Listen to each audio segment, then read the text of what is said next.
I feel good, you look great, I like you, I can't wait. A first time, a first date, you're so fine, I'm so late. You sip wine, I drink straight. Okay, ayun na, isang magandang araw ulit dyan sa lahat ng mga ka-DIY natin dyan, especially doon sa mga beginners. Ayun, wag na natin patagalin mga ka-DIY, meron tayong home service dito. At ang ituturo ko sa inyo rito, yung pagbabypass ng busina, kasi yung busina nito medyo mahina. At ang papagawa niya pa, mag-upgrade siya ng battery from 12 Ah, gagawin niya ng 20 Ah o kaya 25 Ah. So ayan, gawin lang natin na isa mabilis.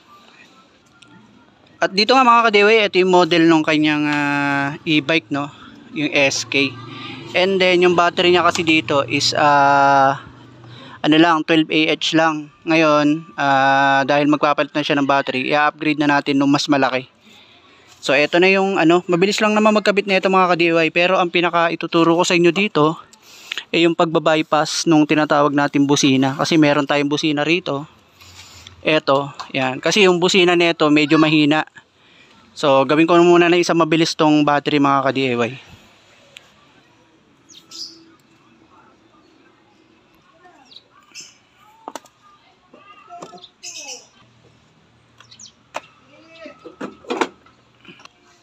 At yan, pag nag-upgrade tayo mga ka-DIY, meron lang kasi itong ditong pinaka, ayan, yan, pinaka space, yan, para magkasya yung 20 Ah o kaya 25 Ah, ito na yun, ito yung luma.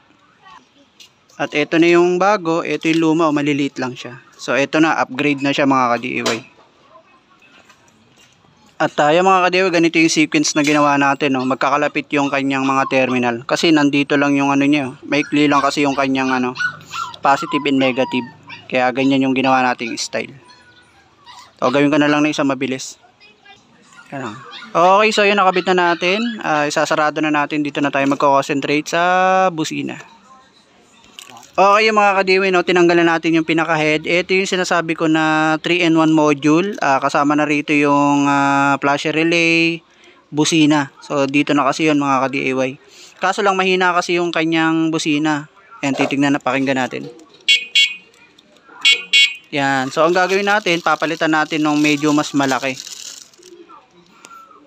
At yan, syempre dito mga ka-DIY, hindi natin to pwede kalasin ng buo, kasi mawawala yung flasher relay niya, kasi nga magkasama dito. Ang kailangan lang natin ditong gawin, kumuha lang tayo ng wiring dito, isang negative, and then etong kulay dilaw mga ka-DIY, puputulin lang natin yan.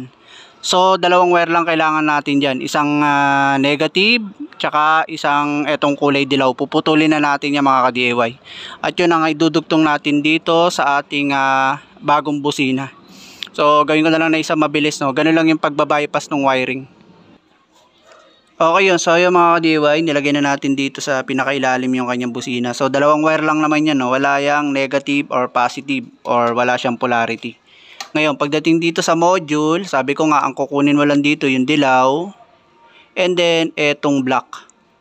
Okay, ang gagawin mo lang dyan, magtatap ka lang dyan. So dito ako magtatap sa may likodan.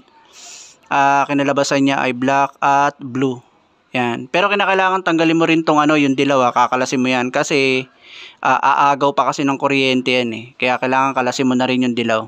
So dito ako magtatap sa blue at saka black. Yan. Blue and black, kinalabasan kasi yan dito, black at saka yellow. So kabit ko na isang mabilis. At yun, nakabit na natin. Tulad na sinabi ko, wala naman siyang polarity to, positive, negative. So ayun, dito na natin siya tinap sa black and blue. Tapos tinanggal natin yung dilaw na itong module na 3-in-1 para hindi na siya umagaw ng kuryente. So ito na yung tunog niya ngayon. At yun, ganun lang yung pagbabypass ng horn kapag 3-in-1 yung original na nakabit. Ayun, ang ganda na lang. Maraming salamat sa panonood.